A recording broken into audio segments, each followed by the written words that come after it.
I need the music to take it live. Today's conversation is really, I don't know, why does responsibility matter? Why should things work for everyone? Why should there be balance? Why not win-lose? Why is that even important? So we're going to get into all that and more. Oh, yeah. Some reminders for our listeners and viewers. Look, picking a technology partner is one of the biggest, most important challenges that we face lately in business, in any business. And if you're looking for a technology partner, you're probably considering things like, can they actually do the job? Do they know what they're doing? And how do they work with partners like me? Do they have a process or a way of working that actually works? Is their cost, their business model right, like dialed in for who we are, the way we work, and so on? What can they ramp it up? Can they ramp it down? How's it going to work when we get into business together in delivering on whatever our projects are? So you come across a lot of companies like that. I know I certainly have.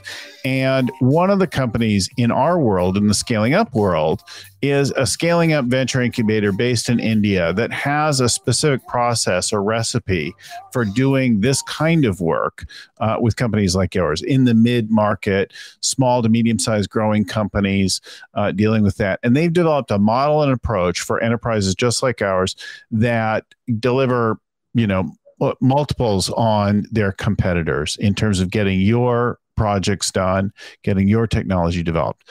If you'd like to check them out, I suggest you look at Clarion Technologies and see if they're a match for your business. We've got a link we're throwing up there on the crawl. We'll put it in the show notes as well. bit.ly/Clarion Technology is the link, and there's some info there, and they'll get in touch with you and they'll talk to you and they'll see together if they are in fact a fit for you and your business and your challenges. So hi everyone. My name is Bill Gallagher, scaling coach, host of the Scaling Up Business podcast. We do shows like this every week. We've got about 3 shows a week that come out to you now. We've done hundreds of shows on everything to do with your people, strategy, execution, cash, and the leadership required to help your company grow and scale, the 5th decision. And so we've got all that and more, hundreds of shows there at scalingcoach.com. And unlike a lot of things, our shows are pretty enduring in value. So if you're looking to solve a hiring issue, you could go back and listen to our episode with Jeff Smart. Or if you're working on articulating your vision more clearly, you could listen to our conversation with Jennifer Hootie or Cameron Harold or Brian Scudamore and get into that kind of thing. So all of those and more at scalingcoach.com. I'm joined today by Carol Sanford. Carol Sanford is a award-winning leading educator, author, thought leader, producer, podcaster, et cetera, et cetera. She's got a whole lifetime of work with very notable companies like Google, DuPont, Intel, P&G, 7th generation, and people that I know and love like Tom Peters rave about her. So I'm really excited to have Carol join us on the show. Carol, welcome to the show. Thanks, Bill. What a lovely introduction. We're talking today about this general idea of being a responsible business. Yeah. And I think about, like, at the beginning of shows, I like to tease the topic. And I ask you, what problem does this solve? And you're like, why are we even talking about problems? Yeah. And then you mentioned this notion that I don't hear a lot of people talk about. I haven't heard talked about for a while, but some of my dear friends have spent a lot of time talking about a world that works for everyone. Yeah. And that's just an unusual way of looking at things, and it is really delightful. So talk to us about, actually before that, give us a little deeper cut at your background. How do you end up as this person on the show here today talking about responsible business? What the heck is going on with you? I know. Well, some days... Tell your story first. Right. I'm going to give you 2 short stories. Great. One is I studied with a man named Thomas Kuhn. He wrote a book called The Structure of the Scientific Revolution. He said science changes what it believes is true every era. And he called those paradigm shifts. that when I sat in a classroom with him at Berkeley, it rocked my world because I had grown up in Texas with the idea that there was one truth. You learned it from your church, your parents, the community you ran, and it never changed. And he told me, nope, it changes. That's still true in parts of Texas. It is true in parts of Texas. The thing that is important about that for who I am is I took Kuhn's idea, which he didn't tell us how to do it, and I developed a way for people to assess what paradigm they're in, understand what the impact of that is, and how you can change it. So that's one thing. Secondly, I have one thing. Second short story. I have a grandfather and grandmother who were half Mohawk, which is part of the Iroquois Nation, and they were on my maternal side. My grandfather was the first one off of a reservation, and he spent a lot of time trying to get me to understand how I affected everything. He raised pigs. He picked up leftovers from grocery stores. He ran gardens. He cooked for our family. He even worked for the ag department advising. And he took me everywhere with him when I was 6 to 10 years old. He constantly asked me questions about the choices I made. What effect was that going to have on the pigs, on the people in town, on the big fair we were about to happen? And he would not let me live a life that was unexamined. That all has led me into being like I was with you. He called me a positive contrarian. He said it's really important you not just take things and accept them, but examine them and see how you're affecting them. I think that sets the stage for the teaser that you were setting up that I disagreed with. Well, I hear fundamentally, like as a character, as an identity being responsible at core. Who am I? What's my ripple in the world? Right? Yeah. I would really agree with that. I think what I'd add to it, Bill, is that there is an ecosystem you're in. It's not just one-on-one, like I'm affecting my friend or my neighbor or the climate in some generic way we can't quite grok. But there is a system at work, and you have to really think about how it all interacts. And that's why I actually started using the word responsible. And by the way, the book, The Responsible Business, which I'm going to talk from today, I wrote 15 years ago. And it is, the forward is written by... release. Right. But we just re-released it. It is being reprinted so many times, we've just re-released it in paperback. But the point of that book is the answer to your question, which is, can a corporation or a not-for-profit understand that the way it runs its business is changing and affecting the life, not just selling products, but affecting the lives of everyone who buys from them, for all the people who work for them, all the people who they buy from, all Earth in many different ways, the community and investors. Learning to see not just ripple, which I like the term that you use, but it's ripple in a systemic way. And I think that's what's core to responsibility, is knowing a single action can have a huge effect. Yeah, so that's a pretty heavy duty thought. And for the most part, in being out, making your way in life and making a buck and surviving and scrapping and like that, we don't think about the ripple. We don't think about the long-term, far-reaching effects of things like that. Yeah.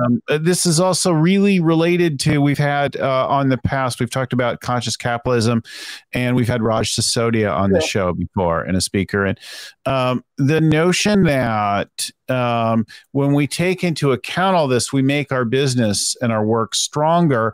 But I think even like you're speaking to something, I'm reminded, like even deeper than that. I'm probably going to lose like a portion of my audience now. But so I remember first hearing about the butterfly principle, right? The notion that a butterfly flaps its wings, flutters its wings in one side of the earth, and then causes profound weather changes on the other side of the planet, and that things are so connected and rippling and that kind of thing. And that seemed conceptual and kind of cool, except a little remote and not deep. Yeah. But then I can remember feeling it in my bones. One night when I on a hallucinogenic experience, right? And there I am just tripping crazy, and the TV goes off. So there was a time when TV programs ended at night and the national anthem played, and then they did color bars, and then it went to just snow, to like fuzzy interference pattern. And I can remember looking at the TV as it played through all that stuff. And then there was the snow on the TV. And I looked at it and I'm like, oh, that's the interconnected molecules of the universe. We're listening to it. We're affecting it. We're seeing it. We're all connected. Everything's connected. We're all vibing off each other and vibrating and all that. I had that experience as a late teenager, and I still feel it today, like a deep, profound connection to things, trippy and conceptual, but also like felt and inescapable, right? One of the most religious, you could say, or spiritual experiences of my life was there on acid in front of my TV at 3 a.m, right? So let me bring the part of your audience we just lost back by giving them a concrete example about how that relates to their business. Yeah, because it does. All right. Good. So there's a company called Merida, used to be Merida Meridian, which makes extraordinary textiles, rugs. They used to sell them through Pottery Barn and, the big stores. Didn't even have their own name on them. And they wanted to grow their business. Now, that's what you're talking about. How do we grow our business? I said, all right, first, we're going to look at redefining your place in the ecosystem. What really is the essence of Merida?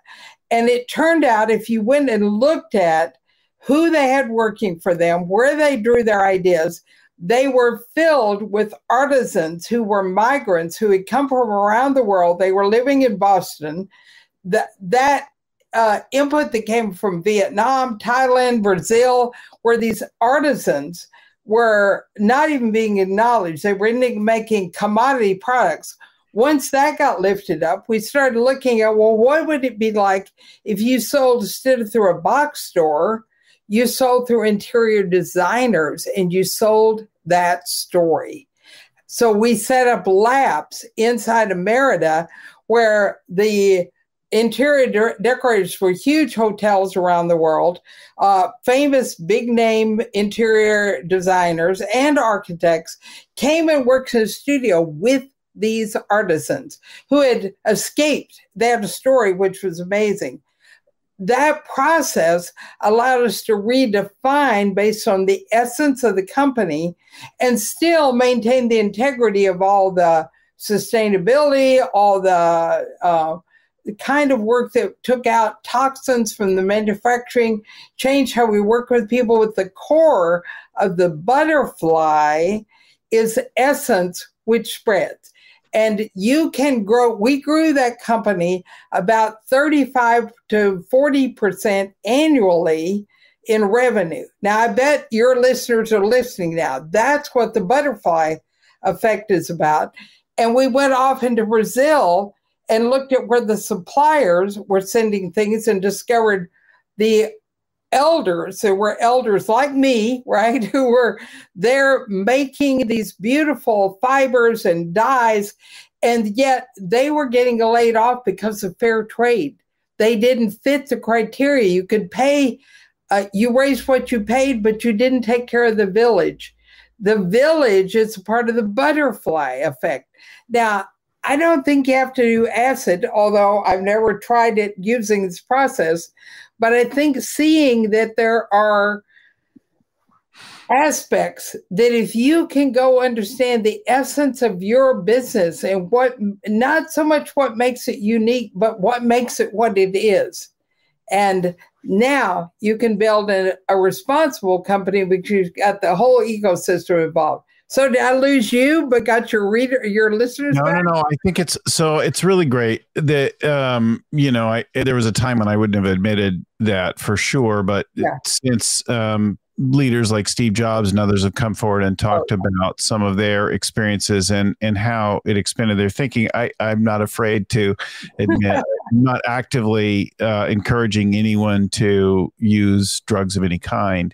And I'm not a user of that today. But this notion that we are connected, and I think can lead, like when you tell that story, and I think about some of the companies that have tried to bring things into balance, have looked for where things are out of balance or where their work is win-lose or coming with some cost or unintended impact, like not a negative impact, right? They're all impact. But sometimes it gets a little depressing, right? Oh, if we uncover something else, then we're going to have to redesign that. We're going to have to rethink that. And then it's not going to work. And I think there can be a fear of going down that road and working through some of those things that you'll just uncover more. And certainly I can remember proposing things that were more in balance and seeking to be more responsible than being nitpicked by people as being not good enough or not yet dealing with more and being somewhat depressed by that. I've certainly heard that reaction from more than a few people. So I don't use the term balance. I think I understand what you're after. What I'm talking about here is a complementary idea to that, but I think it overcomes the fragmentation you're talking about. And what I mean by fragmentation is the minute you start trying to improve one thing, it opens doors. Like you're saying, it creates the next thing, the next thing. But that comes from having broken things down into simple, smaller, work on this, make it better. Now that has to be better. And that way of working, I think, is antithetical to what I'm talking about. And when I say what we did with Merida, we didn't look at one thing and figure out or look at how we looked at all the various things and got them equally important. Instead, we worked with one idea, which is what's the essence of Merida? What is it that makes it distinctive? Now, we infuse that in everything. We don't change anything. We go back and find out what it is. And the showmanship was the term we ended up working with. And it becomes a focusing device. Everything is around showmanship, not of Merida, but of the interior designer, their story, their fame, their ability to brand what they were doing. Now, we don't work on anything that doesn't lead to that. And that's the hack. The biggest problem we have when we try and improve things is we do open so many doors if we don't know toward what. Not balancing it all out, which is why I'm arguing a little with the term balance, but instead finding out what is it you are going to grow toward. So if you're going to grow Merida toward showmanship for interior designers, you're going to only focus on that. In DuPont, we did the work to find the essence, and it was 206 years ago founding, and it was about managing risk. That's what E.I. DuPont was trying to do with dynamite and then eventually chemicals. We didn't look at changing a million things, no matter how it showed up. We asked, does it lead toward managing risk? We won't do it, as Chad Holliday, he wrote the foreword to that book, by the way, after doing that work in DuPont. We won't do it unless we can manage the risk. So that cuts down that cacophony of things linking to linking to linking. No, only links to one thing. What is the essence of the company we're moving everything toward? Now, talk to me about how your idea about essence, if you are balance, may fit there, or it may be something different. Maybe just I can't quite grok You smiled when I said grok before, so I thought I'd say it again because I love James Hyland. That was a good Heinlein reference. If you only learned the term grok and then aspired to grok something, you would elevate yourself as a human or Martian. I agree. Yeah, I'm always delighted when people will use a reference at something like that, like to grok it. Yeah. So I think about there being a balance. An ebb and flow, a give and take. Things move in and out of balance. The tide goes in, the tide comes out, right? It's seeking a balance. The moon pulls it one way, and then it releases it, and then it moves back in, and that happens multiple times in a day. I think about, things get out of balance for a while. You run a sleep deficit and then you crash and your body pulls you back in balance or whatever it is, that kind of thing. And I think about like trying to find a natural flow in something. Things die, things are born, right? There's things decay, things are created. All of those things kind of being connected, ebb and flow and back and forth. So I was thinking more about that. And as you start to open up stuff, you see more opportunities for things. You become aware of those ripples because we're talking about people in Merida and DuPont and whatever. There are existing operations and existing things that may not be in sync or true to that essence that you're distilling down a fundamental essence that is positive in some way and then truing up to it or something like that, right? But you're not creating from nothing. No, you're creating from something that it was probably primal, the first thing. Now I've got an idea how what I'm talking about fits with what you're talking about. Let me see if I can make that link, and I'll give you another story.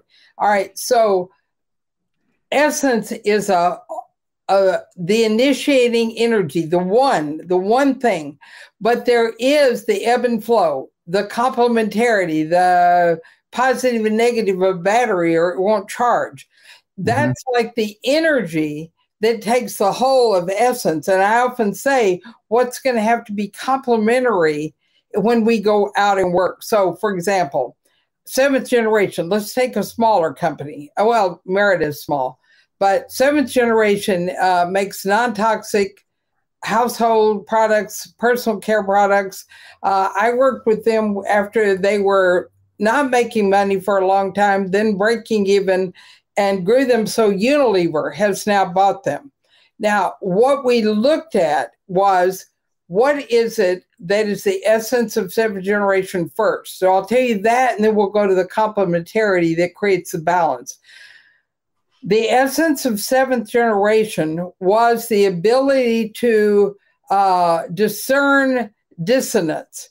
And that came through Jeffrey Hollander, the founder, where everything about him looked to see where something was not working, or where like Walmart, he would rail against Walmart, who would say they were doing one thing and they were doing something else.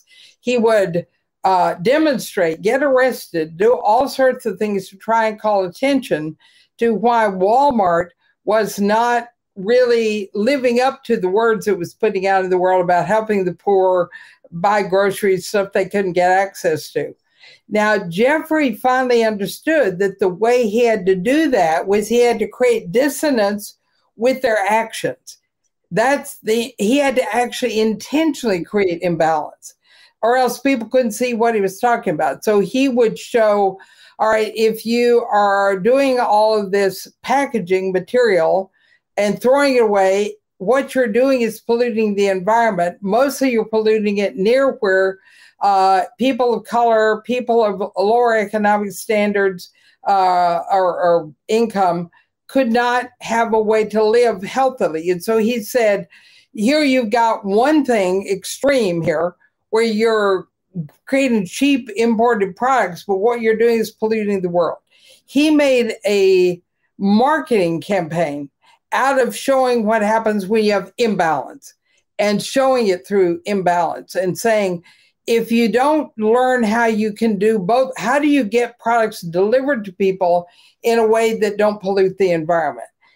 Guess what happened out of that? Lee Scott, the CEO of Walmart, finally invited Jeffrey, and I got to go with him. It was a great conversation where he said, how is it that you make those links, those flows, was the word he used, your word, those flows that went from what you saw, and I could see what Sam Walton wanted to do, but I couldn't see where it was going. And he said, because you have not yet had your team learn to envision the effect of their choices. And so that became what Lee Scott set out to work on. He said, we're going to look at the effect of every one of our choices on climate change, and we're going to change the ones that need to be changed. All that came from playing with balance and imbalance. Yeah, so going and looking for and seeing things, becoming aware of, conscious of something greater, wider than the blinders on way that sometimes we can operate, right, in the world. Yeah, I get that. Good. Interesting and useful and scary sometimes. I can remember some years ago, we wanted to expand production. We wanted to add some factories in India. Yeah. And we'd been buying some things from India and from across Asia for some years, and we wanted to add some factories.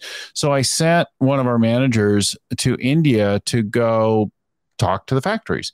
And the first level was great. They were greeted graciously and treated lovely and told lots of nice things. And with all of that, like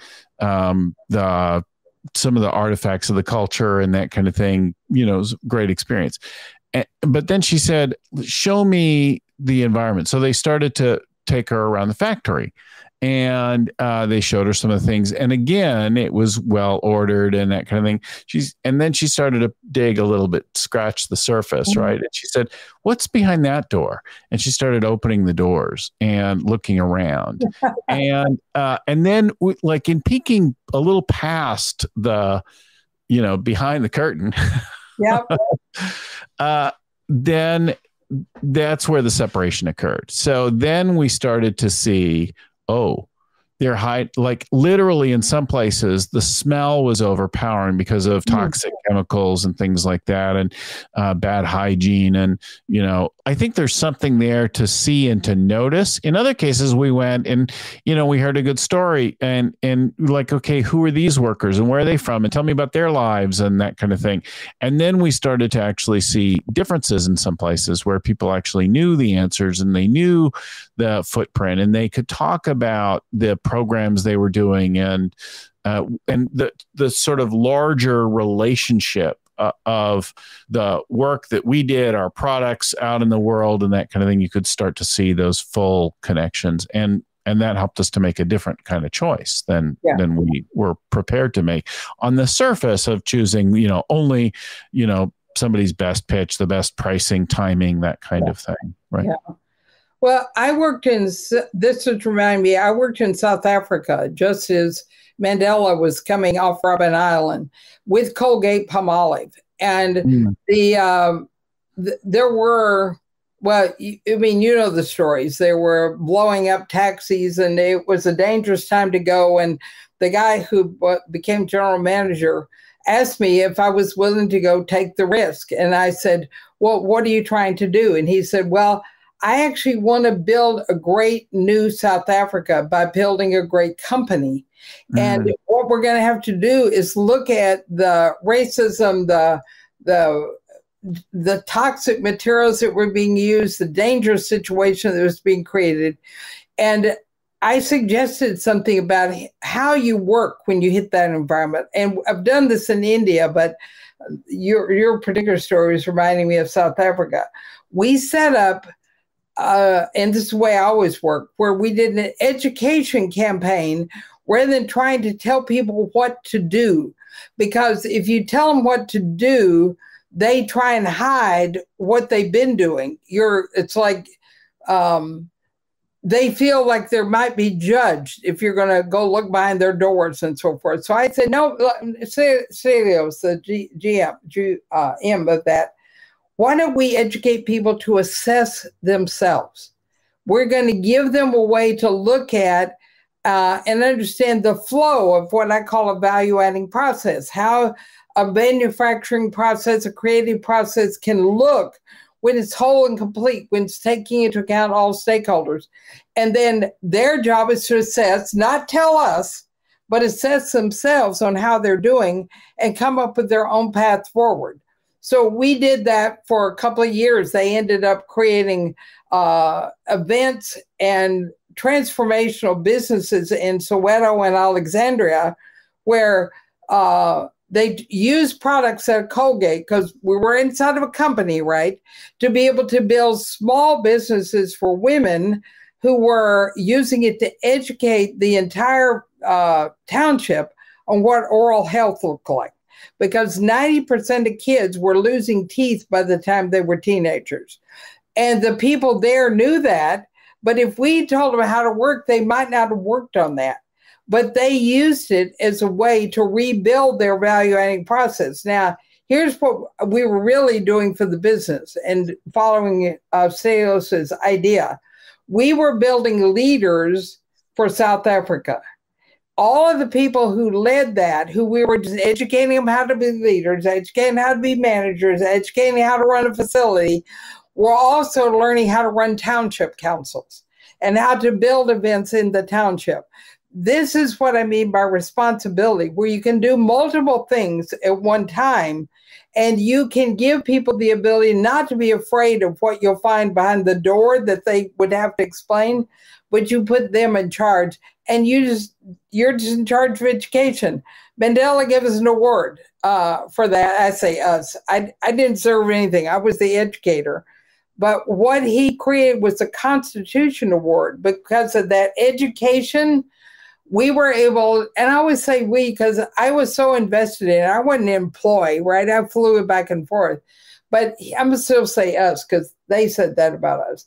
He said we had shown the world that you could take Black Africans who had, quote, not been to school and therefore assumed to be not very smart, and Stamos will say, but they were educated by life.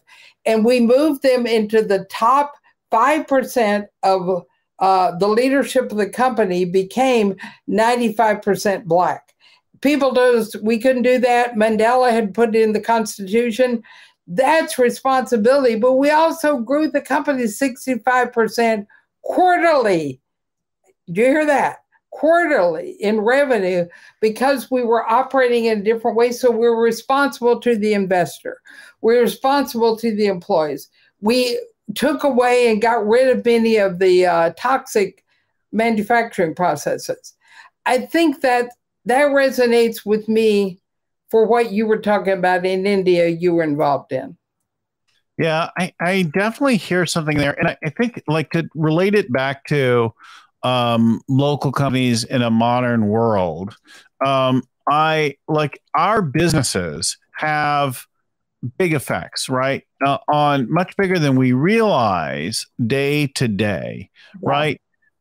So we have our employees, and that's one group that we really see and feel. We know that the income from there supports their families, right? And often beyond like one person for many of our companies, and then there are the people that we do business with. So if you do business with another business, then your business, your product or service is like fuel or a tool or something for someone else. So now we've got another level of that, and then all of their employees, or it could be something direct. And you're providing sustenance or enjoyment or any number of other things direct to an end user, consumer, that kind of thing. So there's the effect on those people. Is it healthy? Is it sustainable? Is it all of those kinds of things? Then there are the people that you're sourcing from and all of their impacts, and not just them and are they making enough money or that kind of thing, but the communities that they operate, the way that they operate, the way things are transported in between. There's all of these connections of things and all of these impacts And thinking about that from a place of responsibility, I can see as being pretty transformational when you start to have things not be out of balance, Right. to use my way of thinking about it, not something that's creating a deficit somewhere that's going to have to come back and get paid back. We think about that like in the environmental issues. Somebody produces a factory and they don't think too much about the effluent or the crap flowing out of the factory. And then they they shut down or they run too long. And then at some point it builds up and it creates another crisis. That's like building up a deficit of something that then has to be dealt with, an imbalance, if you will, and creates a problem. There's like a long-term liability there, and that could get shoved out to the community, other kinds of people, because it's buried, forgotten like that, right? And we see that in places where there's truly disastrous. And what I was struck by, like Raj Sisodia and others saying, is that in their studies, the people and companies that operate in a responsible fashion, they would say conscious capitalists, people who are paying attention to all the stakeholders and all the ripples of things, actually do better. And I certainly think of it as sustainable, being that, and I think that's what you're saying too. But then you take that to really pivotal things. So you think about like mining in South Africa, right? As mining goes, so goes the country, so go whole communities, things like that.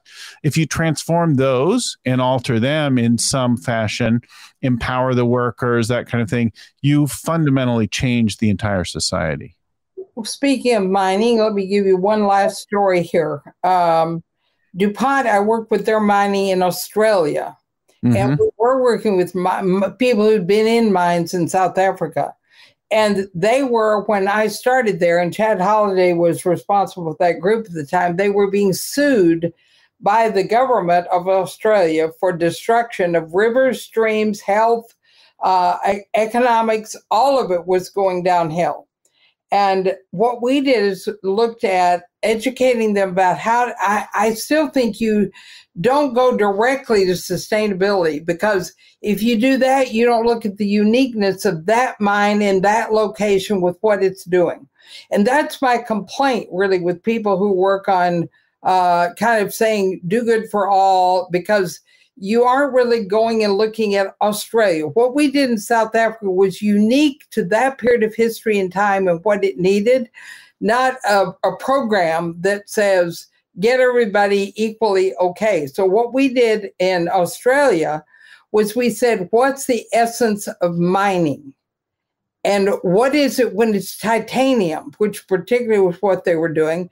As a result of that, we were able to invent a new technology that created a proprietary way of mining that transformed the industry so that instead of taking down 90% of a mountain, and I'm rounding here, right, you to get a small amount of titanium, you could make into titanium dioxide for paint and makeup and Oreo cookies and all that. Instead, you took down 5% of a mountain, and you did it in a way that rebuilt as you went. You stopped deep well injecting, but you ended up with margins which were triple what the industry was, and DuPont still holds that. That is an example of what it means to do better financially.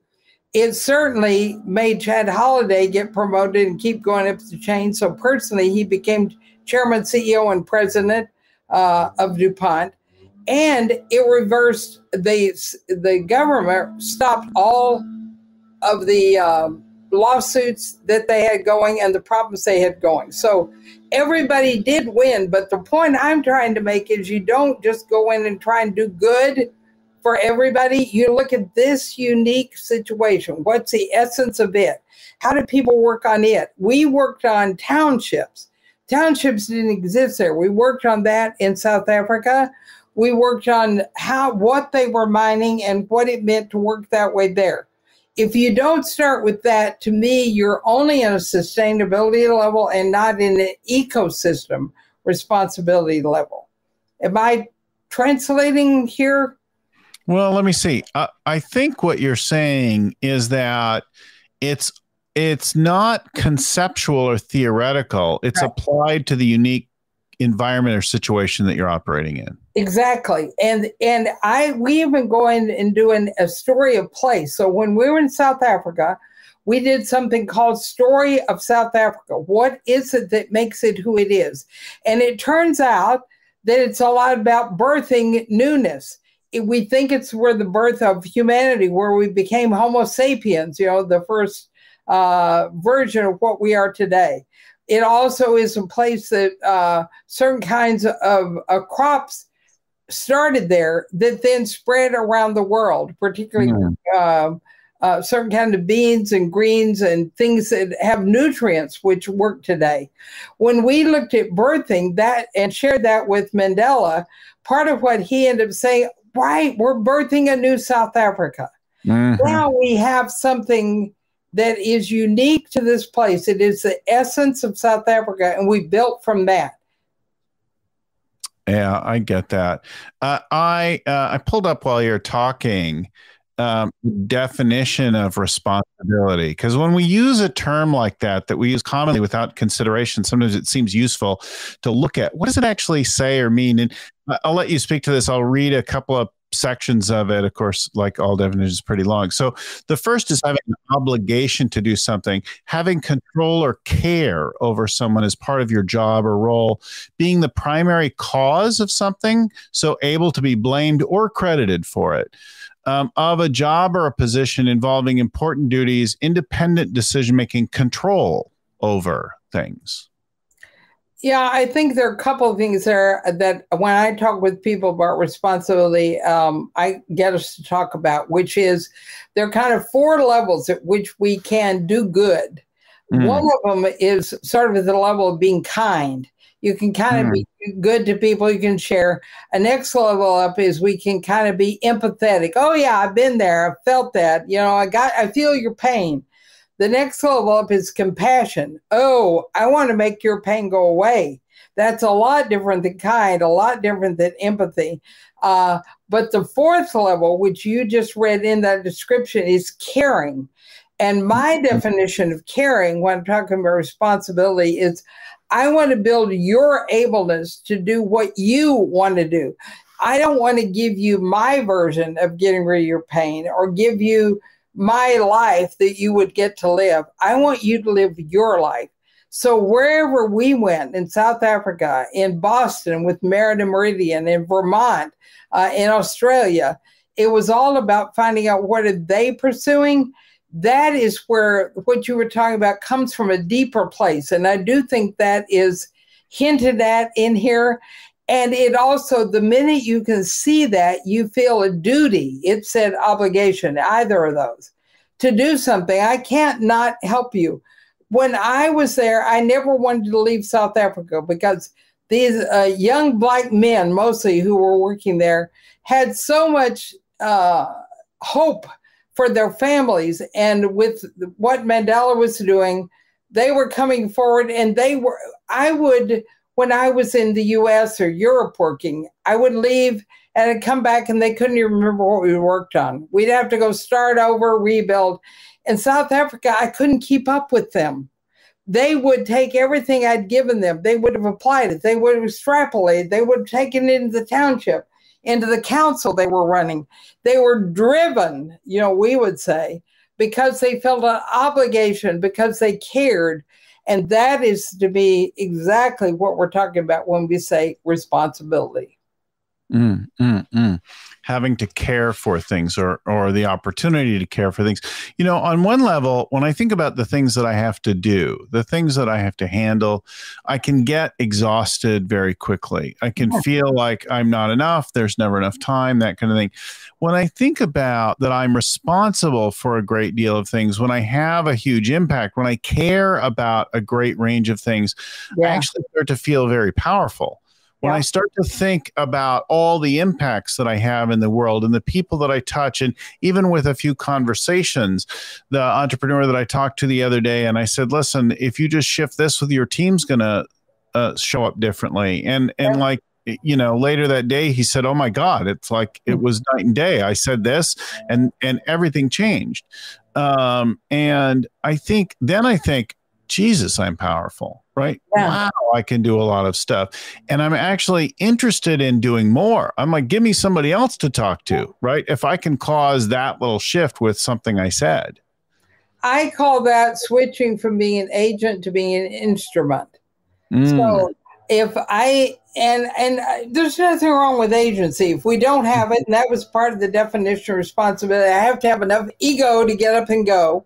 I have to have enough courage to fall in a few ditches on the way. So I got to have agency. But I also have to understand that I am not the source of all that's going to happen. I'm an instrument in an ecosystem of things moving. And if I'm wise enough, I care enough, I can bring new capabilities to that system that will exist long past the time I was there, and no one will remember my name. And that may be the most important mindset to have. And that gives me energy. When I hear the word instrument, right, I think about what immediately comes to mind is musical. Yeah. Right? You also have a medical instrument or whatever. But I think about the musical instrument is a vehicle for the music to be produced, right? The player uses something. So what is it? If I think, am I the instrument? What am I the instrument of? What is the song that I'm being used to play, right? Yeah. And it's not personal to me. It's being played through me. I didn't invent. I'm not the first person to say my life is about making a difference. But when I give my life to making a difference, it is a song, if you will, being played through me as an instrument in the course of my life. That's beautiful, Bill. I think the metaphor is a powerful one to be able to think. And I also was envisioning as you're talking, and I have this crazy person clearing press outside. We're just going to ignore them. That I think of the instrument also as something that happens in like a jazz quartet or an orchestra, where I am an instrument in the creation of something. And if my part isn't played, it reduces the variation, the creativity. But if I am and I play my part the best I can, you do what you were just talking about. Yeah. Talk to us about Kingsford Charcoal. You shared. Okay. Kingsford was an amazing experience in my life. It was one of my earliest clients to try all this out on. And what that meant was that I was going to be working with people who had an 8th grade education. And that 8th grade education meant that they were assumed to be lesser minions, like they were machines. But we had a guy named Will Lind who ended up leading that change effort. And he was the president of Kingsford. That process was an education one where one of the things that charcoal did was it created retort to make it into charcoal, but that left pollutants behind. The pollutants, we could have just done a kind of sustainability project, but instead we turned it over to all of the employees, the suppliers, and educated them on how it was that production worked. But also we asked each of them to come up with something we called a promise beyond ableness.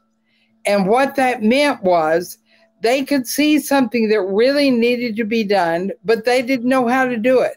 But they were going to promise to do it because it really, really needed doing. We're back to our obligation, right? And we were going to support them in learning how to do that.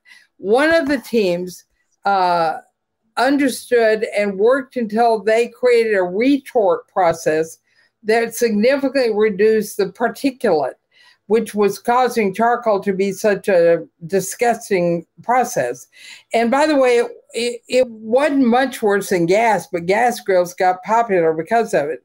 But that group invented a grill that could still use charcoal and a retort process, a whole closed system process that ended up creating the dominance there is in the Kingsford Charcoal market right now. That was 25 years ago it started, and I've been able to stay connected with them. They went to owning 75% of the market. They still do. They have margins which exceed all the others in the industry who make any kind of product like this. But what's really amazing is every human being who worked in that process, who created their own promise and said this is what they're going to do, they ended up creating their businesses on the side, mayors, heads of projects in their community, and they still came to work at Kingsford every day. And then when it was time, because we'd gotten so productive and created I just noticed a new product Kingsford has coming out right now, which was out of hickory that we had in the pipeline that we invented 20 years ago. They had so many, they couldn't carry all of them into fruition. But the major thing was we finally had to close facilities and contractor plants. But instead of just laying people off, what happened was we worked with every community saying no person will be without a job until they have the same or better job and pay. That's Kingsford did that. That's a Clorox company. In that process, we built education process. And remember now they have an average 8th grade education. We built so that everyone could read and write, or 99% of them, including their families, were able to help start up businesses in the local towns where we were closing them down and do what Jane Jacobs used to call import replacement. The town needed a business. People were driving 100 miles to get some car repair, accountants. These people were able to get degrees or certifications, and Kingsford went from 11 large facilities to 6, with being able to produce eventually 100 times what they were producing, and never laid off one person. And every one of those people were able to either create their own company or join with a partner or have a job that they felt like was the same or better than what they'd had before. That's responsibility, right? So I hear responsibility really broadly. I also heard you say something, I don't know if I heard it exactly correctly, but I've heard it before, and I think it's worth underscoring. And that is learning to promise things you don't know how to do yet. Like I promise this, and I have no idea how to fulfill that promise. Right. And that's a really unusual trait. It would come from a fundamental responsibility of being cause in the matter of your life and the world around you. You do have to, in a company, build infrastructure to do that. And I did that with my children, starting when they were 6 years old. I said, what would you like to do for our family? And they got to pick, and the first time it was kind of off a list. But by the time they were 9 years old, they took over a whole system responsibility. At 9, my son took over feeding us. At 9, my daughter took over paying all our bills and managing finance. And they chose that. She still runs my company. And her understanding of the working of finances and household is amazing. My son's understanding of food chemistry is amazing. That didn't mean they had to do it all. It meant they managed it, and they give assignments to me and to one another. The key is you have to build capability and infrastructure. You can't just make kids suddenly say, promise to do something, or an employee, promise to do something. In my book, The Regenerative Business, which is what I would name the first one if my publisher would let me, but they wouldn't, I describe both what I did with my kids, but also how you build that infrastructure so people can move into it. And it's a genuine caring that their promise comes from, like all the people in South Africa working on townships. It's a powerful idea, but you don't just, it's not a doing, it's a system. So I just want to caution people, it's super important. Before we run out of time, I want to recap some key takeaway things for people. Before I do that, let me give a shout out again to our sponsor, who's helps make our show reality and pay the bills and that kind of thing. And a key issue that a lot of people deal with, and that's how to choose the right getting your technology developed, redeveloped, enhanced, etc. And if you're looking for a partner to do technology development, you probably are interested in someone who knows their work, who's technically capable, who has expertise. But you probably also need somebody who's right-sized for your industry, for your company, who has a process that's suited to companies at your stage and doing that, who can balance and use creating great quality outcomes, but with also an agile development process, and who can ramp up and down as you need resources. You probably get hit and are aware of lots of companies that do that. I know I certainly am. But one of the companies from our world of scaling up that's worked with a scaling up coach forever and applied the same things that we espouse in our workshops and in the podcast and so on, is a scaling up venture incubator based in India that brings a great deal of technical development to teams around the world. They've got a model that's tailored just to help companies like ours, mid-market companies scaling up, and can produce benefits far beyond their competitors. I suggest you check out Clarion Technologies and see if they aren't a match for your business. The link is probably going below us right now. It's bit.ly/Clarion Technology is the link. They've got some info there. They'll get in touch with you and talk about your particular technical challenges and so on. You had the blower. You can probably hear in the back my dog yelping. My guess is that my wife has pulled up outside the house, and of course the studio is now at home, and I mean, she's back from grocery shopping. Anyway, Clarion Technology is a worthy partner. Let's talk about some of the final things and where people can go before we run out of time in our show.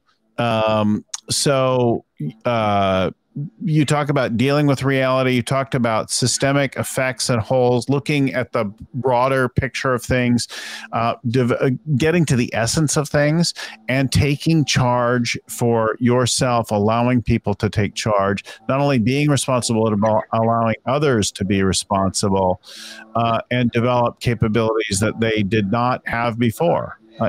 I think I covered some of the basic things, the main things that you talked about through all of your great stories. Did I miss anything there?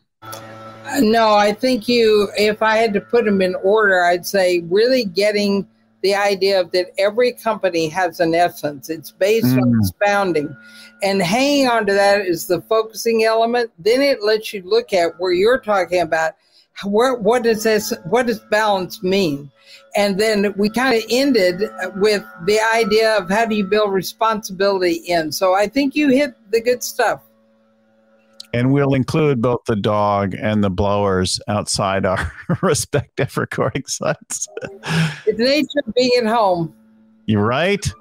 There's pros and cons. Well, if you were down by our old studio, you'd hear the train going by, the BART train that would pass by and shriek and make all sorts of track noise.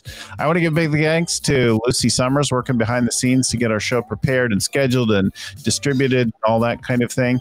If you like the show, like the show, like it. Subscribe to it. You'll get updates every week wherever you go, or go to our own website, scalingcoach.com, and search the whole back catalog for something to deal with the problems, challenges, or whatever inspires you in the current moment around scaling your business.